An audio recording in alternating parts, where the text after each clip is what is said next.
متحقق نہ ہو۔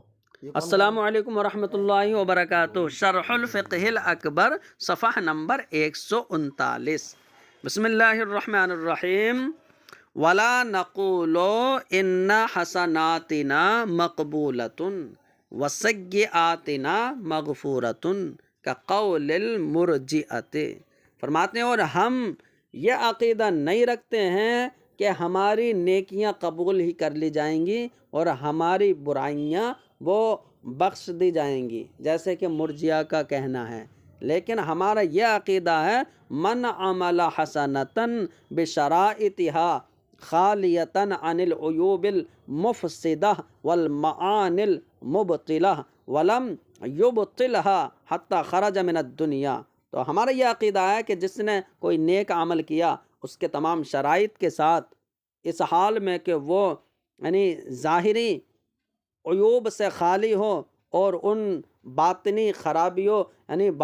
عمل کو باطل کرنے والی خرابیوں سے بھی وہ پاک ہو، وَلَمْ يُبْطِلْهَا، اور اس نے خود انہیں باطل بھی نہ کیا ہو اس نیکی کو، یہاں تک کہ دنیا سے پھر چلا گیا ہو، تو فَإِنَّ اللَّهَ تَعَالَى لَا يُضِيعُهَا، تو اب ہمارا عقیدہ یہ ہے کہ اللہ اس نیکی کو ضائع نہیں فرمائے گا، بل یقبلها منہ، بلکہ اس کی جانب سے اسے قبول فرما لے گا اور اس پر اسے ثواب بھی عطا فرمائے گا۔ ولا نقول ان حسناتنا مقبولۃ، تو ہمارا یہ عقیدہ نہیں ہے کہ ہماری نیکیاں جو ہیں وہ قبول کر لی جائیں گی، ای مبرورۃ، کہ وہ مبرور ہو جائیں گی یعنی مقبول ہو جائیں گی، اور ہماری برائیاں وہ بخش دی جائیں گی، البتہ یعنی یقینی طور پر ان کی بخشش ہو جائے گی، یہ ہمارا عقیدہ نہیں ہے جیسا مرجئہ کا کہنا ہے۔ تو مرجئہ یہ حمزے اور یا کے ساتھ ہے، تو مرجیہ بھی پڑھ سکتے ہیں، مرجئہ بھی پڑھ سکتے ہیں۔ ولیکن نقول، لیکن ہمارا یہ عقیدہ ہے، یعنی اس کا مطلب ہے بل نعتقد المسألۃ مبینۃ مفصلۃ کما اوضحہ بقولہ، تو فرماتے ہیں بلکہ ہم اس مسئلے میں واضح اور تفصیلی طور پر یہ عقیدہ رکھتے ہیں، جیسے کہ اس کی وضاحت خود امام اعظم نے کر دی ہے کہ ہمارا یہ اعتقاد ہے کہ جو نیک عمل کرے اس کی تمام شرطوں کے ساتھ، تو بشرائط کا مطلب بجمیع شرائطہا، اس کی تمام شرطوں کے ساتھ، تو مطلب یہ ہے کہ جو اس نیک عمل کو صحیح کرنے والی جتنی بھی شرطیں ہیں نا ان تمام شرطوں کے ساتھ ہو، کما فی نسختن، جیسے کہ ایک نسخے میں جو ہے وہ جمیع کے ساتھ ہے، بجمیع شرائطہا، اس کا مطلب یہ ہے کہ بشرائطہا کا پھر تعلق کس سے ہوگا، تو وہ یہ ہے کہ واقعۃ نکالا جائے گا، واقعۃ بجمیع مصححاتہا فی الابتداء، تو یعنی اس نیکی کو جب کیا ہے تو ابتدا میں اس کو صحیح کرنے والی تمام شرطوں کے ساتھ جو ہے وہ پایا جائے، خالیۃً عن العیوب المفسدہ ای الظاہریہ والمعانی المبطلہ ای الباطنیہ فی الانتہا، تو فرماتے ہیں ابتدا میں تو اس کو صحیح کرنے والی تمام شرطیں پائی جائیں اور انتہا میں ظاہری طور پر فاسد کرنے والے عیبوں سے جو ہے وہ خالی ہو، اور باطنی یعنی عیبوں سے، باطنی خرابیوں سے بھی جو ہے وہ پاک ہو، یعنی تو یہ انتہا کے اعتبار سے، جیسے کہ کفر ہے وکل کفر والعجب والریاء، جیسے کہ کفر، تو جیسے کہ کفر ہے تو کفر صادر نہ ہو ورنہ وہ عمل کو باطل کر دے گا، ایسے عجب، تو عجب ہے یعنی کہ گھمنڈ اور جو باطنی خرابی ہوتی ہے یعنی خود بینی اور اپنے عمل کو جو ہے وہ انسان اچھا سمجھتا ہے اس میں، اور ریا یہ ظاہری طور پر جو دکھاوا ہوتا ہے، ٹھیک ہے، تو ریا اور عجب میں یہی فرق ہے کہ ریا میں جو ہے وہ ظاہری طور پر جو ہے دکھاوا ہوتا ہے، وہ صرف تصنع کاری ہوتی ہے، اور عجب میں جو ہے وہ خود بینی اور اپنے عمل کو اچھا سمجھنا ہوتا ہے، تکبر اور گھمنڈ ہوتا ہے اس میں، کیونکہ اللہ کا فرمان ہے وَمَن يَكْفُرْ بِالْإِيمَانِ فَقَدْ حَبِطَ عَمَلُهُ، کہ جو ایمان کے ساتھ کفر کرے گا یعنی ایمان لا کر پھر وہ کفر کرے گا تو اس کا عمل وہ باطل ہو جائے گا، اور اللہ کا فرمان ہے ایمان والو لا تبطلوا صدقاتکم بالمن والأذى، کہ تم اپنے صدقات اور خیرات کو احسان جتا کر اور تکلیف دے کر باطل نہ کرو، اس شخص کی طرح کہ جو اپنے مال کو خرچ کرتا ہے لوگوں کے دکھاوے کے لیے، تو دکھاوے کے لیے خرچ کرتا ہے تو پھر اس کا وہ نیک عمل باطل ہے۔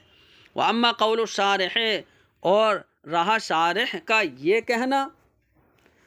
وَكَالْأَخْلَاقِ السَّيِّئَةِ وَغَيْرِهَا مِنَ الْمَعْصِيَّةِ، تو فرماتے ہیں انہوں نے یہ بھی کہہ دیا ہے کہ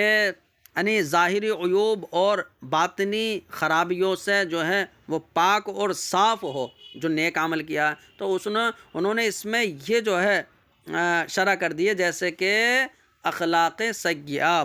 برے اخلاق، تو بد اخلاق اور اس کے علاوہ جو گناہ ہیں ان تمام سے پاک ہو۔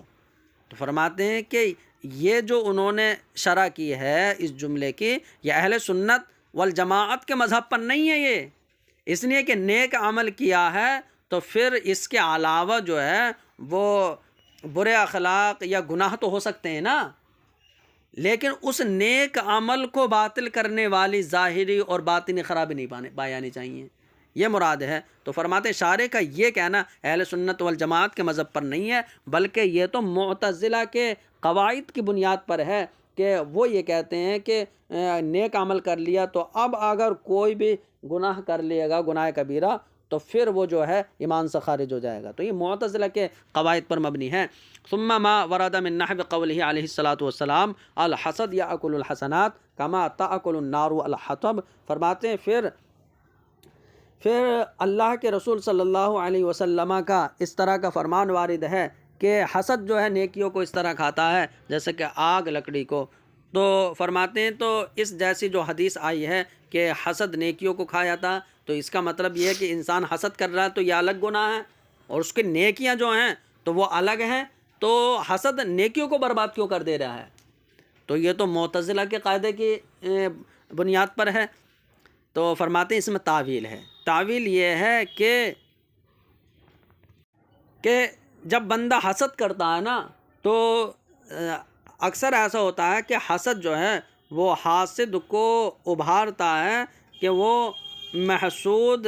کی طرف جو ہے نسبت کرتے ہوئے گناہوں کا ارتکاب کر لیتا ہے، اس سے حسد کرتا ہے تو پھر حسد میں جو ہے اس کے ساتھ برا کرنے کی سوچتا ہے، تو اب جو ہے اس میں روز قیامت اس کی نیکیاں اسے دی جائیں گی جو حسد کرتا تھا، ٹھیک ہے، تو اب اس وجہ سے دیکھیے حسد کی وجہ سے اس کی نیکیاں چلی جا رہی ہیں، تو یہ مطلب ہے اس کا۔ فَمُؤَوَّلٌ، تو یہ جو حدیث میں آیا ہے کہ حسد نیکیوں کو کھایا تھا جیسے آگ لکڑی کو، تو اس کا مطلب یہ نہیں ہے کہ حسد کی وجہ سے نیکیاں باطل ہو جاتی ہیں، یہ مطلب نہیں ہے جیسے معتزلہ کا عقیدہ۔ فرماتے اس میں تعویل یہ کی گئی ہے کہ بِأَنَّ الْحَسَدَ غَالِبًا، کہ اکثر حسد جو ہے وہ حاسد کو اس بات پر ابھارتا ہے کہ وہ محسود کی طرف نسبت کرتے ہوئے گناہوں کا ارتکاب کر لے، ٹھیک ہے، تو اب وہ گناہ کا ارتکاب جو کرے گا فَيُعْطَى لَهُ مِنْ حَسَنَاتٍ يَعْمَلُهَا الْحَاسِدُ فِي الْيَوْمِ الْمَوْعُودِ، تو اب اس محسود کے لیے یعنی وہ نیکیاں دی جائیں گی کہ جس نیکیوں کو حاسد کرتا تھا تو یہ آخرت میں دے دی جائیں گی، تو اس وجہ سے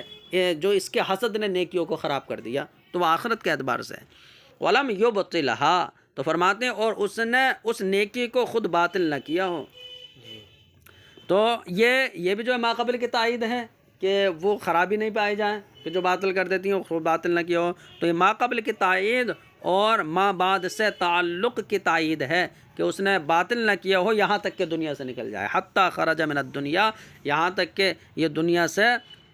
نکل جائے، وفیہ ایماؤن الی انہ ما دام فیہا، تو اس میں اس بات کی طرف اشارہ ہے کہ دیکھیے اگر کوئی نیک عمل کر لیا نا تو جب تک دنیا میں ہے یہ خطرہ ہے کہ وہ کہیں نیک عمل باطل نہ ہو جائے، تو اس میں اس بات کی طرف اشارہ ہے کہ جب تک بندہ دنیا میں ہے تو وہ اسی خطرے میں ہے کہ نیکی کو وہ باطل نہ کر دے یا فاسد نہ کر دے۔ تو دیکھیے وَلَمْ يُبْطِلْهَا، یہ جملہ تاکید کے طور پر ہے، تو اسے لانے کی حاجت اس لیے ہوئی کہ یہ ما بعد سے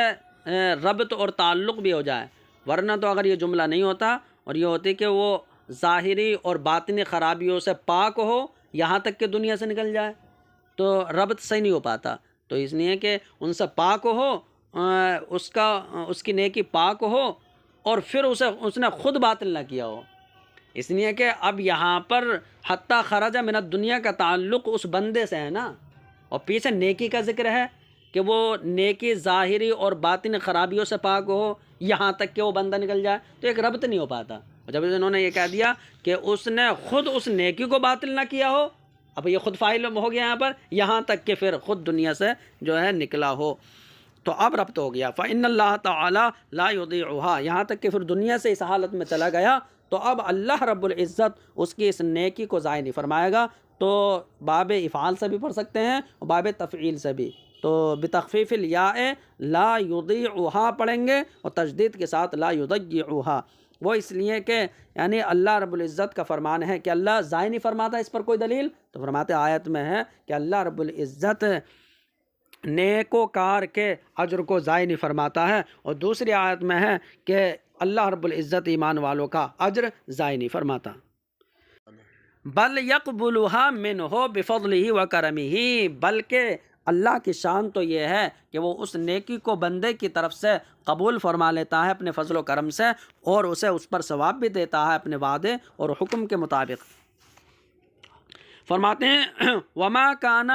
من سیئات ای المعاصی جمیعها دون الشرک ای الاشراک خصوصا والکفر ای عموما، تو جو برائیاں یعنی جو گناہ کے کام جو ہے شرک کے علاوہ ہوں، دون الشرک، شرک کے علاوہ ہوں، تو شرک کا مطلب ای الاشراک خصوصاً، کہ خاص کر اللہ تعالیٰ کے ساتھ شریک کرنا نہ ہو، اور کفر کے علاوہ ہو، یہ عمومی طور پر ہے، تو خاص کر شرک نہ ہو اور عمومی طور پر کفر نہ ہو، اس لیے کہ شرک کفر سے خاص ہے، کفر عام ہے، تو اس لیے کہا انہوں نے پہلے خاص کا ذکر بعد میں عام کا ذکر، کہ شرک نہ ہو اور کفر نہ ہو، پھر وہ تمام گناہ ولم یتب عنہا، اس حال میں کہ ان تمام چھوٹے بڑے گناہ سے توبہ نہ کی ہو، یعنی ان سے توبہ نہ کی ہو، دونا مستثنیہ منہا، یعنی اور ان کی بات نہیں کہ جن سے استثناء کر دیا گیا ہے شرک اور کفر، تو شرک اور کفر جن سے استثناء کر دیا گیا ہے ان کے بغیر جو ہے جو گناہ ہیں ان کے علاوہ، تو ان تمام گناہ صغیرہ کبیرہ سے بندے نے توبہ نہ کی ہو، یہاں تک کہ وہ بغیر توبہ کے مومن ہو کر مر گیا، اب یہ اللہ کی مشیت میں ہے، یعنی کفر و شرک کے علاوہ تمام گناہوں سے اس نے توبہ نہیں کی، یہاں تک کہ مومن ہو کر غیر تائب بغیر توبہ کے مرا، تو اللہ کی مشیت میں ہے۔ ای تحت تعلق ارادتہ سبحانہ یعزی سبحانہ بعذابہ علیہا او عفوہ عنہا، تو فرماتے ہیں کہ وہ اللہ کی مشیت میں ہے کا مطلب یعنی یہ ہے کہ اللہ تعالیٰ اس پر عذاب نازل فرمائے یا اس سے اس گناہ کو معاف فرما دے، تو اس سے اللہ کے ارادے کے اللہ کے ارادے کے تعلق کے تحت ہے، کہ اللہ کے ارادے کا تعلق چاہے اس کے عذاب سے ہو چاہے اسے معاف کرنے سے ہو، جیسے کہ اس کو واضح طور پر بیان کیا امام اعظم نے، انشاء عذبہ، اگر چاہے رب تعالیٰ تو اس کو عذاب دے دے بعدل ہی، اپنے عدل کی وجہ سے کہ اس کا عدل و انصاف یہی ہے، اعلیٰ قدر استحقاق عقابہ، اس کے سزا کے مستحق ہونے کی بمقدار اس کو جو ہے عذاب دے سکتا ہے اللہ رب العزت چاہے تو، وَإِن شَاءَ عَفَا عَنْهُ، اور اگر اللہ چاہے تو اس کو جو ہے معاف فرما دے اپنے فضل و کرم سے، تو معافی اس کا فضل ہوگی، اور اگر عذاب ہے تو یہ اس کا عدل ہے۔ وَلَوْ وَقَعَ شَفَاعَةٌ فِي بَابِهِ، اگرچہ شفاعت اس کے حق میں ہو گئی ہو تو شفاعت کی وجہ سے نہیں بخشا جا رہا، وہ حقیقت میں تو اللہ کا فضل ہے، تو اللہ کے فضل جو ہے چاہے تو اللہ معاف فرماتے اپنے فضل سے۔ وَلَمْ يُعَذِّبْهُ بِالنَّارِ أَبَدًا، تو فرماتے ہیں اور اس کو اللہ رب العزت جہنم کے ذریعے ہمیشہ جہنم کے ذریعے عذاب نہیں دے گا، بل يدخلہ الجنت، بلکہ یعنی اسے سزا یابی کے بعد اللہ رب العزت اسے جنت میں داخل فرمائے گا، وَيَجْعَلُهُ فِيهَا مُخَلَّدًا، اور پھر وہ جنت میں اللہ رب العزت اسے ہمیشہ رکھے گا۔ وَالرِّيَاءُ وَفِي مَعْنَاهُ السُّمْعَةُ، تو فرماتے ہیں ریاکاری جو ظاہری دکھاوا ہے، اور اسی کے معنی میں ہے سمعہ جو شہرت پسندی ہے، یعنی کہ لوگوں کے کان سنیں کہ اس نے ایسا کیا اس نے ایسا کیا ہے، تو اسے کہتے ہیں سمعہ، تو شہرت پسندی اور دکھاوا، ریاکاری، تو فرماتے ہیں وقت توسع فی اطلاق احدہما و ارادت کل منہما. تو دیکھیے یہاں پر اطلاق جو ہے ریا کا ہوا ہے، اور مراد دونوں ہیں، ریا اور سمعہ دونوں مراد ہیں. تو فرماتے ہیں ان دونوں میں سے ایک کے اطلاق میں اور دونوں میں سے ہر ایک کے مراد لینے میں جو ہے وہ وسعت پیدا کی گئی ہے. کیوں؟ تو فرماتے ہیں لی معال امرہما الی عدم الاخلاص، کیونکہ دونوں کا انجام کار جو ہے وہ یہی ہے کہ اخلاص نہیں ہوتا، دونوں میں اخلاص نہیں ہے. حیث المرائی یظہر العمل لیراہ الناس ویستحسنوہ فی مقام الاناث والمسمع یفعل الفعل لیسمعہ الخلق ولیس فی غرضہ رضا الحق. تو دیکھیے جو مرائی ہوتا ہے یہ باب مفاعلت سے ہے.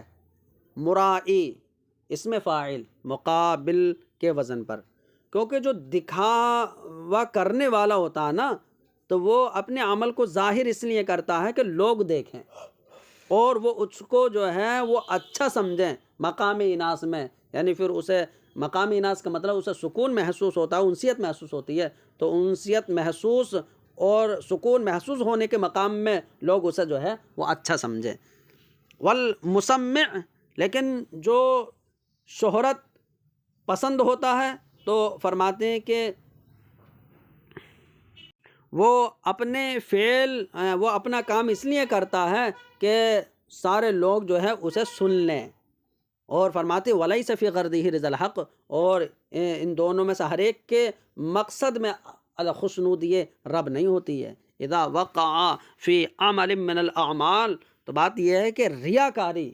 جو دکھاوا ہے اور شہرت پسندی جب یہ کسی نیک عمل میں جو ہے وہ واقع ہو جائیں، فی ابتدائہ او اثنائہ قبل الاکمال، کہ یا تو ابتدا میں یا تکمیل سے پہلے درمیان میں اگر یہ ریاکاری واقع ہو جائے فإنہ یبطل اجرہ، تو پھر یہ اس نیک عمل کے اجر کو جو ہے یہ باطل کر دیتی ہے. بل یثبت وزرہ، بلکہ پھر اس کا گناہ تک ثابت ہو جاتا ہے. حیث ظلم نفسہ بوضع الشیء فی غیر موضعہ، تو فرماتے ہیں یہاں اپنے آپ پر ظلم کیا اس نے، یعنی شے کو غیر محل میں رکھنے کی وجہ سے. اس لیے کہ اس میں تو شے نیک عمل تو اس لیے کیا آتا ہے رب تعالیٰ کی رضا اور خوشنودی ہو، اور اس نے اسے غیر محل میں رکھ دیا، دکھاوے کے طور پر اور شہرت کے طور پر کیا ہے. اللہ کا فرمان ہے کہ جو اپنے رب سے ملاقات کا امیدوار ہے تو وہ نیک عمل کرے اور اپنے رب کی عبادت میں کسی کو شریک نہ کرے. تو اس نے وہ نیک عمل کیا اور شرک کر رہا ہے، یہ دکھاوے کے طور پر کر رہا ہے. تو فرماتے ہیں نہ شرک جلی کرے جو شرک یا عام طور پر شرک ہوتا ہے، اور نہ شرک خفی کرے جو کہ ریا کے طور پر ہوتا ہے. اور اس میں اس بات کی طرف اشارہ ہے کہ اذا قصد الرياء والسمعة وقصد الطاعة والعبادة جميعا، تو فرماتے ہیں کہ جب بندہ ریا اور شہرت کا قصد کرتا ہے اور پھر نیکی اور عبادت کا قصد کرے، یعنی ریا اور شہرت بھی ہو اور نیکی اور عبادت جمیعاً ان تمام کو جو ہے ایک ساتھ کرے، تو یوصف بالشرکت مطلقاً، تو پھر مطلقاً اسے شرکت کے ساتھ جو ہے موصوف کیا جائے گا، کیونکہ اس نے رب تعالیٰ کی عبادت اور یعنی نیکی کے ساتھ ساتھ جو ہے وہ ریاکاری بھی شامل کر دی، تو اسے مطلقاً شرکت کے ساتھ جو ہے موصوف کیا جائے گا. کیوں؟ لغلبت احدہما علی الآخر. تو فرماتے ہیں اس لیے کہ اس نے دکھاوا بھی کیا ہے اور عبادت بھی کی ہے. تو یا تو ایسا ہوگا کہ دکھاوا جو ہے عبادت پر غالب ہو جائے گی، یا عبادت زیادہ ہے اور دکھاوا کم ہے. ٹھیک ہے، ایک کا غلبہ ہوگا یا تو، یا دونوں میں برابری ہوگی، لیکن دونوں صورتوں میں اجر باطل ہو جائے گا اس کا. وہی فرماتے ہیں کہ اسے شرکت کے ساتھ موصوف کیا جائے گا مطلقاً، یعنی مطلقاً اس نے جو ہے وہ شرک کیا ہے، عبادت میں جو ہے ریاکاری کو شریک کر لیا. کیوں؟ کیونکہ دونوں میں سے ایک کا دوسرے پر غلبہ ہوگا، او التسویۃ بینہما، یہ دونوں میں برابری ہوگی کہ عبادت اور ریاکاری دونوں جو ہے برابر ہیں. فإنہ یبطل اجرہ ویثبت وزرہ، تو فإنہ، تو بے شک وہ اس کے اجر کو باطل کر دے گی اور جو ہے اس کا گناہ جو ہے وہ ثابت ہو جائے گا. کیونکہ یعنی یہ حدیث کا عموم ہے کہ جس نے من کانا اشرک احدن، جس نے کسی کو شریک کیا اپنے اس عمل میں کہ جس عمل کو اللہ کے لیے کیا، تو چاہیے کہ وہ اس نیک عمل کا ثواب اللہ کے سوا سے ہی مانگے، اس لیے کہ اللہ رب العزت شرکا کے شرک سے جو ہے وہ بے نیاز ہے۔ اور ایسی حدیث ہے کہ اللہ رب العزت اس عمل کو قبول نہیں فرماتا کہ جس میں ذرہ برابر بھی جو ہے ریاکاری ہو۔ فرماتے ہیں وَكَذَا الْعُجُبُ، اور اسی طرح عجب ہے یعنی خود پسندی اور اپنے کام کو اچھا سمجھنا، یہ گھمنڈ اور تکبر، یعنی تو اسی طرح جو ہے، اسی طرح کا مطلب اسی طرح عجب کا حکم ہے اس بات میں کہ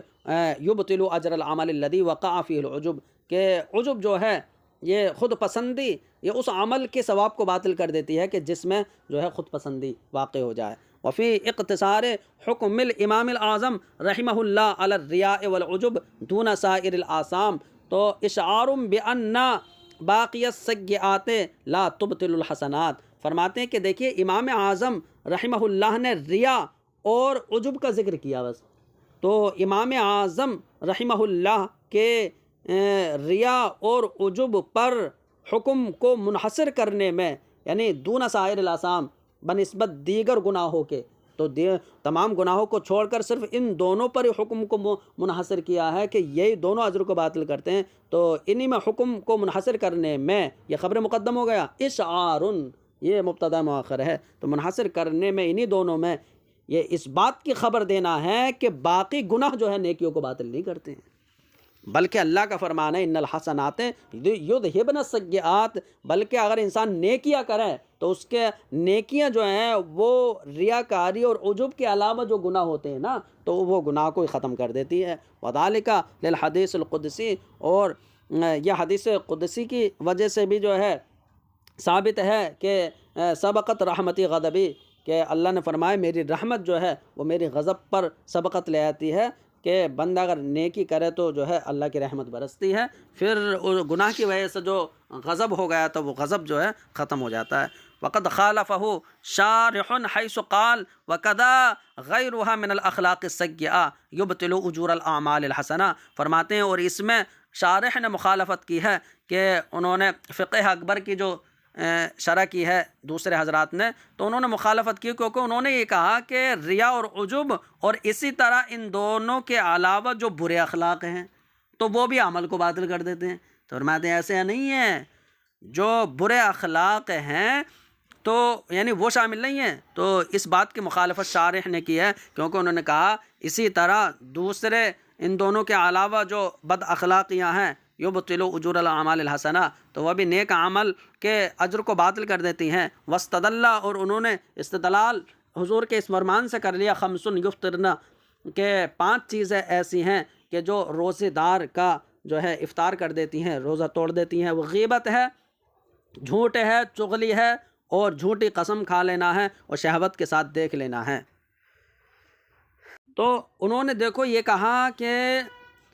برے اخلاق بد اخلاقیاں بھی جو ہیں وہ عمل کو باطل کر دیتی ہیں۔ انہوں نے یہ حدیث جو ہے دلیل کے طور پر ذکر کر دی کہ دیکھیے روزے دار کا روزہ ٹوٹ جاتا ہے غیبت سے، جھوٹ سے، چغلی سے، جھوٹی قسم سے، اور شہوت کے ساتھ جو ہے نظر گڑانے سے۔ تو اب جو علامہ علی قاری فرماتے ہیں کہ حدیث کی تعویل انہوں نے نہیں سمجھی، حدیث کی تعویل یہ ہے کہ ایسا تھوڑی کہ روزہ بالکل ٹوٹ جاتا ہے، 5 چیزیں بالکل روزے کو فاسد کر دیتی ہیں، مطلب یہ ہے کہ 5 چیزیں ایسی ہیں کہ جو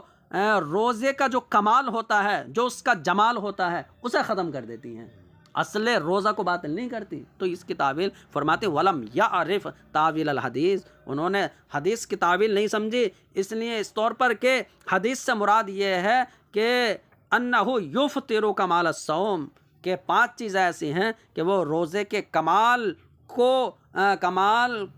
توڑ دیتی ہیں اور اس کے جمال کو باطل کر دیتی ہیں۔ لا اصلہ، اصل روزہ کو جو ہے باطل نہیں کرتی۔ فإن النظر بشہوۃ صغیرۃ، اس لیے کہ شہوت کے ساتھ دیکھنا یہ صغیرہ ہے، وہو لا یبطل العمل، یہ عمل کو باطل نہیں کرتا ہے، نہ اہل سنت کے نزدیک نہ معتزلہ کے نزدیک۔ اور ان کا یہ استدلال کرنا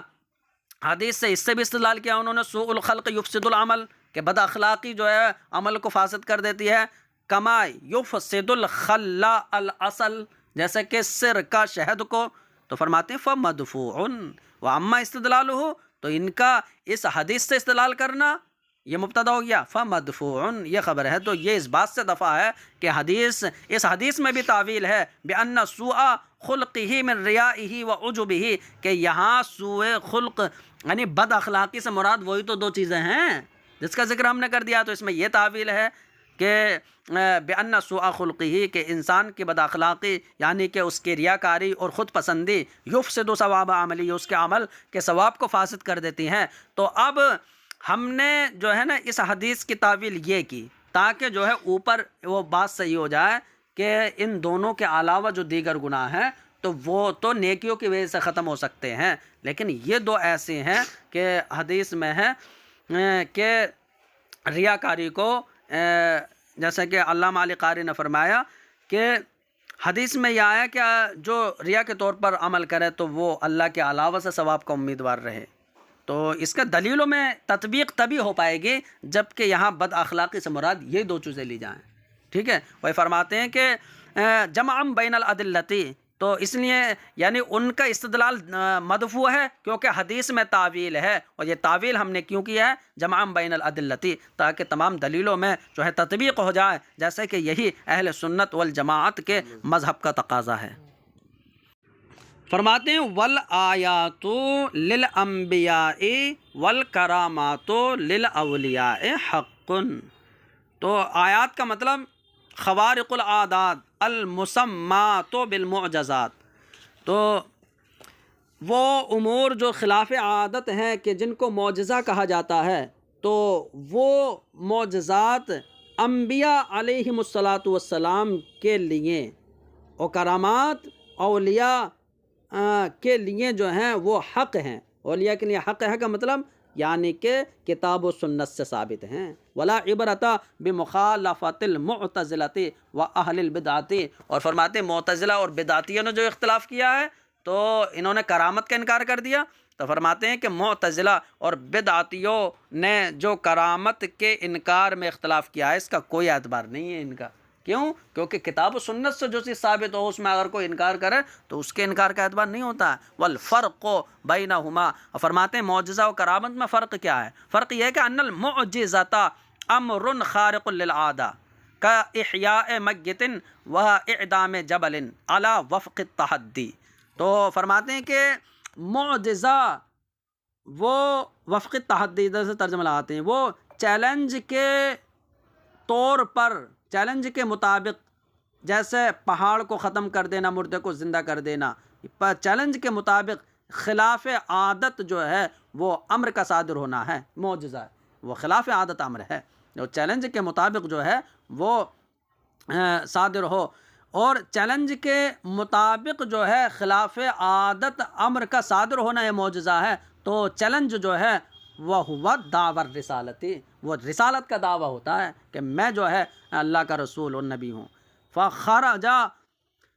غیر الخارق، تو فرماتے ہیں وہ امور جو خارق عادت نہ ہوں تو پھر وہ معجزہ ہونے سے خارج ہیں، کطلوع الشمس من مشرقها کل یوم، جیسے کہ ہر دن سورج مشرق سے طلوع ہوتا ہے، تو فرماتے ہیں یہ معجزہ نہیں ہے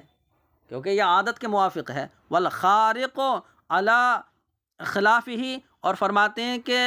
وہ خلاف عادت کام کہ جو ارادے کے خلاف نکل آئے، ارادہ کچھ اور ہو گیا کچھ، تو ارادے کے خلاف جو خلاف عادت کام ہو تو وہ بھی خارج ہو گیا معجزہ ہونے سے، بہی طور کہ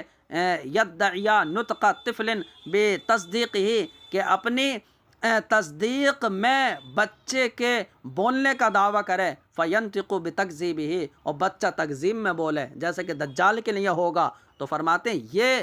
امر خلاف عادت تو ہوا لیکن ارادے کے خلاف ہو گیا، تو یہ بھی معجزہ نہیں ہے۔ والکرامۃ خارق للعادہ الا انہا غیر مقرونۃ بالتحدی، فرماتے ہیں کرامت یہ امر خارق عادت تو ہوتا ہے لیکن یہ چیلنج کے ساتھ متصل نہیں ہوتا ہے، اس میں چیلنج نہیں ہوتا ہے، اور یہ کرامت یہ ولی کے لیے ہوتی ہے، ٹھیک ہے، اور ولی کے لیے یہ کرامت ہوتی ہے، و علامت لصدق النبی کی، اور نبی کی صداقت کی یہ علامت ہوتی ہے۔ فإن کرامت التابع کرامت المتبوع، اس لیے کہ تابع کی کرامت یہ متبوع کی کرامت ہے، اور متبوع کی کرامت کا مطلب اس کا معجزہ ہے، ٹھیک ہے۔ والولی هو العارف باللہ و صفاتہ بقدر ما یمکن له، فرماتے ہیں جو اللہ کا ولی ہوتا ہے تو وہ عارف باللہ ہوتا ہے، یعنی اللہ کی ذات اور اس کی صفات کی معرفت رکھتا ہے اتنی مقدار جو اس کے لیے ممکن ہو۔ تو حتی الامکان اللہ کی ذات و صفات کی اسے معرفت ہوتی ہے۔ المواظب علی الطاعات، اور وہ نیکیوں پر جو ہے وہ ہمیشہ کی برتنے والا ہوتا ہے، گناہوں سے بچا ہوا رہتا ہے۔ المعرض عن الانحماق فی اللذات والشہوات والغفلات واللہوات، اور وہ لذتوں اور شہوات نفسانیہ اور غفلتوں اور کھیل کود کی باتوں اور چیزوں سے جو ہے ان چیزوں میں وہ مشغول ہونے سے جو ہے وہ بچا رہتا ہے۔ وذالک کما وقع من جریان نیل بے کتاب عمر رضی اللہ عنہ تو فرماتے ہیں کہ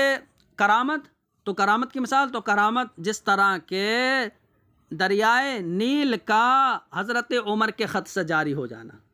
تو یہ جو واقع ہوا ہے تو یہ کرامت ہی تو ہے۔ اور فرماتے ہیں وَرُؤْيَتِهِ عَلَى الْمِنْبَرِ بِالْمَدِينَةِ جَيْشَهُ بِنَهَاوَندٍ، اور جیسے حضرت عمر کا مدینے میں منبر شریف پر جو ہے اپنے لشکر کو مقام نہاوند میں دیکھ لینا، یہ کرامت ہے۔ یہاں تک کہ حضرت عمر نے امیر لشکر سے فرمایا یا ساریہ الجبل الجبل، یعنی تو یہاں تکرار جو ہے وہ اتقی کے معنی اتقی الجبل، تو اے ساریہ پہاڑ پہ دھیان دو، پہاڑ سے بچو، محذرا لہ من وراء الجبل لکمن العدو ہنالک۔ تو یہ امام وہ حضرت عمر رضی اللہ عنہ نے یہ فرمایا، یعنی حضرت ساریہ کو جو ہے بچاتے ہوئے، انہیں ڈراتے ہوئے پہاڑ کے پیچھے سے، کیونکہ وہاں دشمن کا دستہ اور فوج تھی، تو وہ وہاں دشمن کے دستہ وہاں موجود تھا، اس لیے پہاڑ کے پیچھے سے ان کو جو ہے بچاتے ہوئے۔ تو یہ حضرت عمر کی کرامت ہے۔ لیکن حضرت ساریہ نے کلام سن لیا، یہ ان کی کرامت ہے۔ وَسِمَاعِ ساریَةَ کَلَامَهُ، اور حضرت ساریہ کا حضرت عمر کے کلام کو سن لینا تو یہ ان کی کرامت ہے۔ وَذَلِكَ مَعَ بُعْدِ الْمَسَافَةِ، اور یہ انتہائی یعنی دور، یہ مسافت کی دوری کے ساتھ ہوا تو پھر بھی جو ہے انہوں نے سن لیا اور انہوں نے سنا دیا، دونوں کرامت ہو گئی۔ وَكَالشُّرْبِ خَالِدٍ السُّمَّ مِنْ غَيْرِ تَضَرُّرٍ بِهِ، اور جیسا کہ حضرت خالد بن ولید کا زہر کو پی لینا، یعنی اس طور پر کہ زہر سے انہیں نقصان بھی نہیں ہوا، تو یہ ان کی کرامت ہے۔ ایسے ہی خالد بن ولید کے علاوہ دیگر صحابہ کے لیے اور ومن عداہم، اور صحابہ کے علاوہ دوسرے اہل سنت والجماعت سے جو ہے وہ کرامتوں کا صدور ہوتا رہتا ہے،